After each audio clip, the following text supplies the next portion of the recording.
Gaza में भले ही युद्ध विराम हो गया हो, लेकिन पाकिस्तान की सड़कों पर जंग अभी जारी है।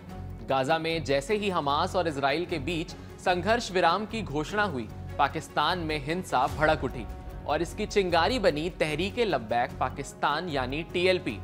ये वही संगठन है जिसने पहले सरतन से जुदा जैसे नारे दिए और अब फिलिस्तीन के समर्थक के नाम पर पाकिस्तान के ही शहरों को आग में झोंक दिया गया है। पाकिस्तान के पंजाब प्रांत में हालात तब बेकाबू हो गए जब पंजाब की पुलिस ने तहरीक लब्बैक पाकिस्तान के कार्यकर्ताओं पर मुरीदके में बड़ी कार्रवाई की।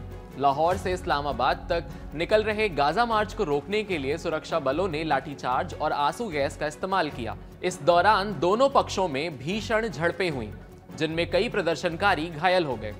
लाहौर की सड़कों पर प्रदर्शनकारियों और पुलिस के बीच खूनी भिड़ंत हुई। मुरीदके में पुलिसकर्मी मारे गए, सैकड़ों वाहन जला दिए गए और टीएलपी प्रमुख साद रिजवी खुद पुलिस की गोली से गंभीर रूप से घायल हो गया।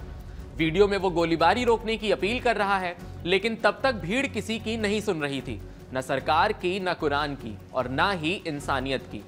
टीएलपी का इतिहास उठाकर देखें तो साफ हो जाता है कि यह संगठन हर बार एक नया नारा लेकर आता है, कभी फ्रांस के खिलाफ तो कभी गाजा के नाम पर, लेकिन नतीजा हमेशा एक ही होता है। पाकिस्तान का अपना ही खून सड़कों पर बहता है। ये हिंसा कोई अचानक फूटी आग नहीं थी, ये वो बारूद है जिसे पाकिस्तान ने खुद सुलगाया है। 1980 के दशक में जब पाकिस्तान ने अमेरिका और सऊदी के साथ मिलकर अफगानिस्तान में जिहाद को पालना शुरू किया, तब से ही कट्टरपंथों को वैचारिक ताकत मिल गई। मदरसों में नफरत पढ़ाई गई, काफिरों से नफरत को ईमान बताया गया और अब यही सोच पाकिस्तान के अपने घर को जला रही है। सबसे चिंताजनक बात यह है कि अब यह कट्टरता सिर्फ भाषणों में नहीं, सड़कों पर दिख रही है। अब जिहाद का निशाना भारत या अमेरिका नहीं, बल्कि पाकिस्तान का अपना ही पुलिस वाला, दुकानदार और आम नागरिक बन चुका है।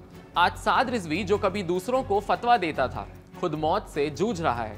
ये वही सोच है जो अपने पैदा किए हुए लोगों को भी नहीं छोड़ती।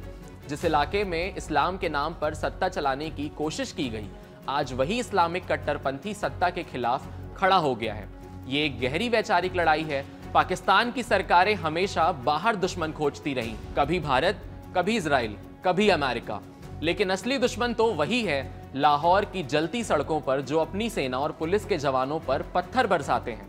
आज गाजा में जब युद्ध विराम हुआ तो पूरी दुनिया ने चैन की सांस ली, लेकिन पाकिस्तान में वही युद्ध विराम एक और संघर्ष की शुरुआत बन गया, क्योंकि पाकिस्तान की जंग अब बमों से नहीं, विचारों से लड़ी जा रही है। और जब विचार जहरीले हो जाएं तो हथियार की जरूरत नहीं होती, एक नारा, एक फतवा ही काफी होता है। ये वक्त पाकिस्तान के लिए आत्ममंथन का है। जब तक वह अपने भीतर के कट्टरपंथ को निकाल कर, पहचान कर उसे खत्म नहीं करता, तब तक न गाजा की शांति उसके लिए कुछ बदल पाएगी और ना ही कोई नया समझौता। पाकिस्तान जहां एक तरफ भीतर की आग से जल उठा है, तो वहीं अफगानिस्तान के साथ उसका बॉर्डर पर संघर्ष छिड़ा हुआ है। दोनों ही मुल्क जंग की कगार पर खड़े हुए हैं।